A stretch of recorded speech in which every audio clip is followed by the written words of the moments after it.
আজ ডিমের ঝোলটা আমি একটু নতুনভাবে করব। সপ্তম ফোড়নে ডিমের ঝোল আজ রান্না করব। তা চলো সপ্তম ফোড়নে ডিমের ঝোলটা কিভাবে রান্না করছি চলো তোমাদের সাথে শেয়ার করি সেটাই। সপ্তম ফোড়ন হচ্ছে 7 রকম জিনিস আমি ফোড়ন দিয়ে তারপরে ডিমের ঝোলটা আজকে করব। 7 রকম ফোড়ন কী কী দিচ্ছি চলো দেখাই। কালো সর্ষে,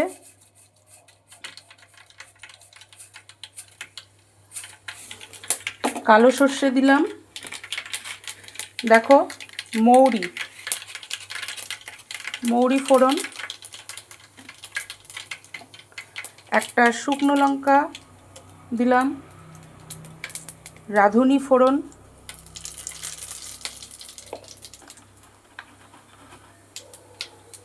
দেখো জিরে ফোড়ন,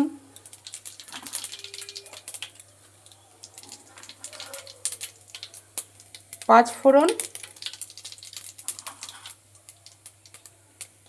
কালো জিরে ফোড়ন। সপ্তম ফোড়নে ডিমের ঝোল আজকে রান্না করছি। ডিম আর আলুগুলো আমি সেদ্ধ করে ভাজা করে রেখে দিয়েছি। এবার 7 রকম ফোড়ন দিলাম, দিয়ে এইবার দেখাই কি কি দিয়ে করব। এবার দেব পেঁয়াজ কুচি,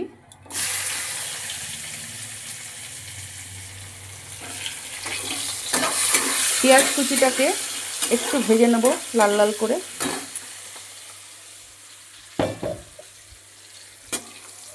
লাল লাল করে ভেজে নেব। আচ্ছা, পেঁয়াজটা ভাজতে ভাজতে আমি দিয়ে দেবো আদা গ্রেট করা, রসুন থেতো করা দিয়ে দিলাম, কেন এগুলো একসঙ্গে পেঁয়াজের সঙ্গেই ভাজা হবে। এগুলো দিয়ে এবার পেঁয়াজটাকে আমি লাল লাল করে একটু ভাজা করে নেব। পেঁয়াজ, আদা, রসুন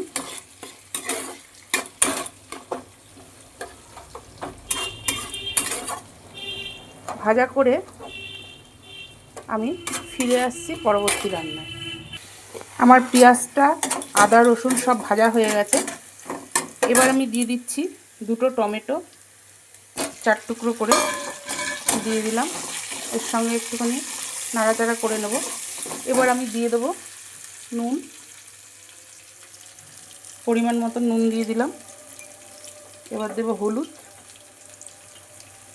সেটাও পরিমাণ মতো দিয়ে দিলাম। দেব শুকনো লঙ্কার গুঁড়ো অল্প,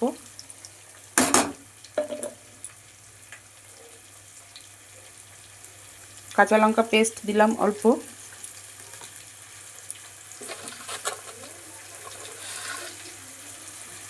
মিষ্টি দিলাম,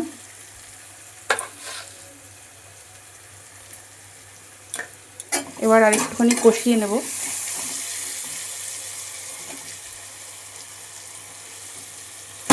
টমেটোগুলো এখনও নরম হয়নি, আর একটু নাড়তে হবে, আর একটু ভাজা করে তারপরে নরম হবে। তা একটুখানি খুন্তি দিয়ে আমি একটুখানি কেটে কেটে দিলাম।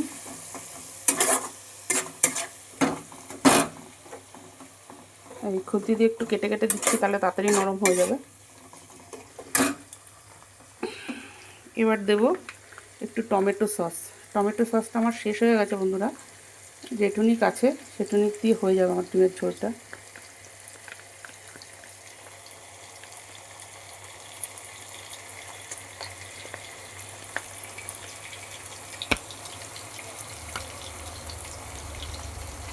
দিয়ে দিলাম টমেটো সস। এবার একটু কষিয়ে নেব, ভালো করে কষিয়ে নিয়ে ফিরে আসছি পরবর্তী রান্না। দেখো বন্ধুরা, টমেটোগুলো আমার একদম ঠকঠকে মতন হয়ে গেছে নাড়াচাড়া করতে করতে। এবার আমি দিয়ে দিচ্ছি ডিম আর আলুটা। কারা এইভাবে ডিমের ঝোল করে খেয়েছো 7 রকম ফোড়ন দিয়ে বা 5 রকম ফোড়ন দিয়ে, আমাকে একটু কমেন্ট করে জানাবে। আমি তো আজকে 7 রকম ফোড়ন দিয়ে করলাম ডিমের ঝোলটা, মানে করছি, এখনও করা হয়নি।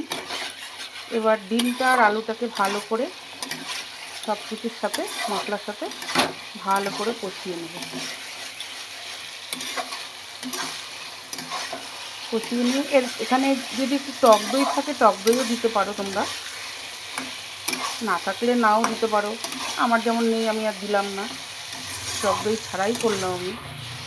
এবার এটাকে ডিম আর আলুটাকে ভালো করে একটুখানি কষিয়ে নিতে হবে। কষিয়ে নিয়ে তারপরে একটুখানি জিরে গুঁড়ো আর ধনে গুঁড়ো দিতে হবে।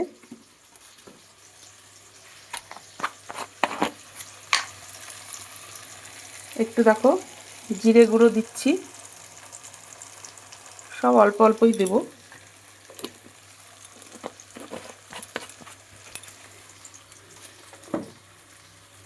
এবার দেবো একটু ধনে গুঁড়ো, দেখো ধনে গুঁড়ো দিলাম।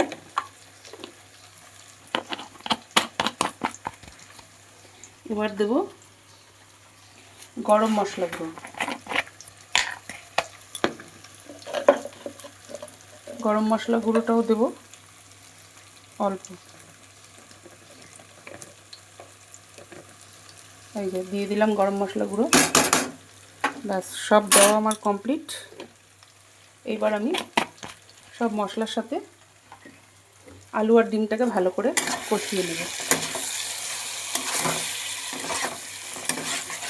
ভালো করে একটু কষিয়ে নিয়ে তারপরে জল দেবো। সব মশলা আমার দেওয়া হয়ে গেছে। আর মশলাগুলো একটু ভালো করে না কষালে খেতে ভালো লাগবে না। যত কষানো হবে তত টেস্ট হবে, ঝোল বলো, মাছের ঝোল বলো, ডিমের ঝোল বলো। এবার আমি কষিয়ে নিয়ে ফিরে আসছি পরবর্তী রান্না। দেখো আমি জল দিয়ে দিয়েছি, মশলার সাথে কষানো হয়ে গেছে ডিম আর আলু। এবার আমি জল ঢেলে দিয়েছি। যেহেতু ঝোল বলেছি একটু পাতলা থাকবে, কষা বললে একদম গামাখামাখা হতো। আমি যেহেতু ঝোল করব একটু পাতলা রাখতে হবে। এবার আমি ঢাকা দিয়ে দিচ্ছি কড়াইটা। ফিরে আসছি পরবর্তী রান্নায়। দেখো বন্ধুরা ঝোলটা ফুটে উঠেছে। এবার আমি দিয়ে দিচ্ছি একটু ধনেপাতা।